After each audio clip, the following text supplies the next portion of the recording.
We were drawing up to the house now, and he steered the motorcar around the drive, headed for the front portico. We circled a stone fountain in the centre of the lawn, unused, sitting dry and stained in an empty garden bed.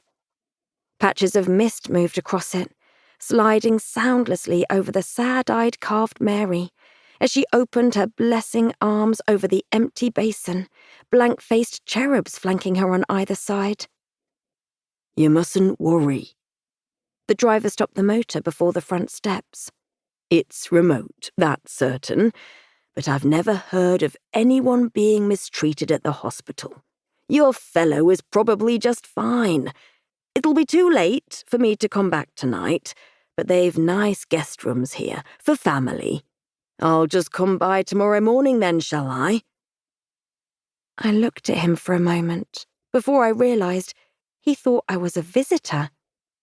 "I'm staying," I said. For a second, his eyebrows flew upward, as if I'd said I was checking myself in. Then they lowered in consternation.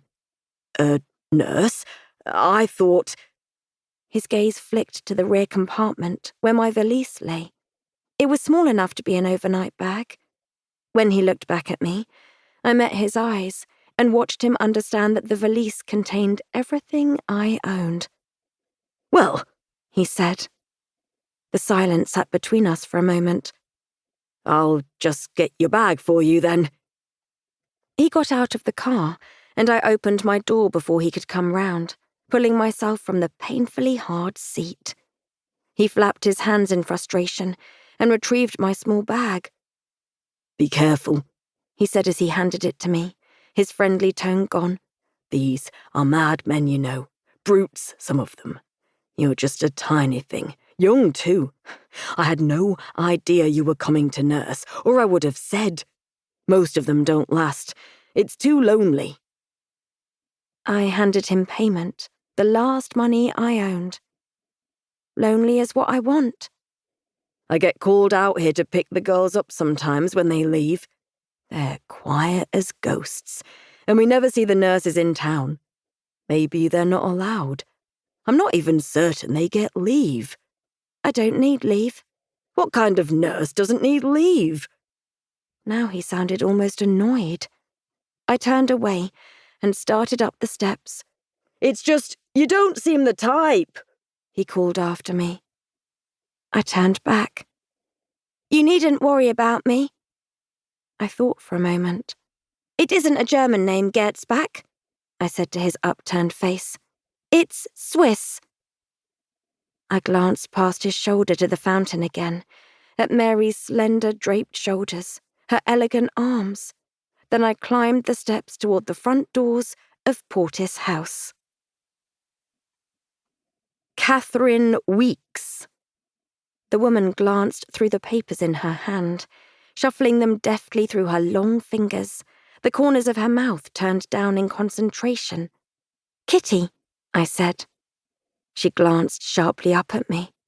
We were in a makeshift office where perhaps the butler or the housekeeper had once sat, tucked in the back of the building, the room furnished with only a scabbed old desk and a mismatched wooden filing cabinet. Out the window, the fog drifted by.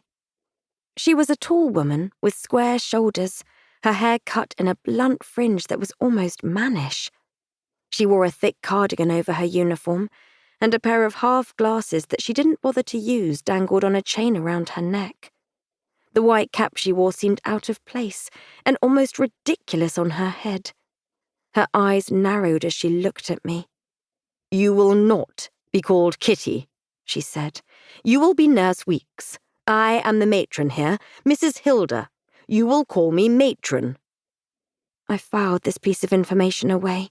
It was stupid, but I would need it. "Yes, matron." Her eyes narrowed again. Even when I tried, I had never had an easy time sounding obedient, and something must have slipped through my tone. Matron would be one of those women who never missed a hint of insolence. "It says here," she continued a moment later, "that you come from Bellingwood Hospital in London, where you worked for a year." "Yes, matron." "It's a difficult hospital, Bellingwood. A lot of casual..."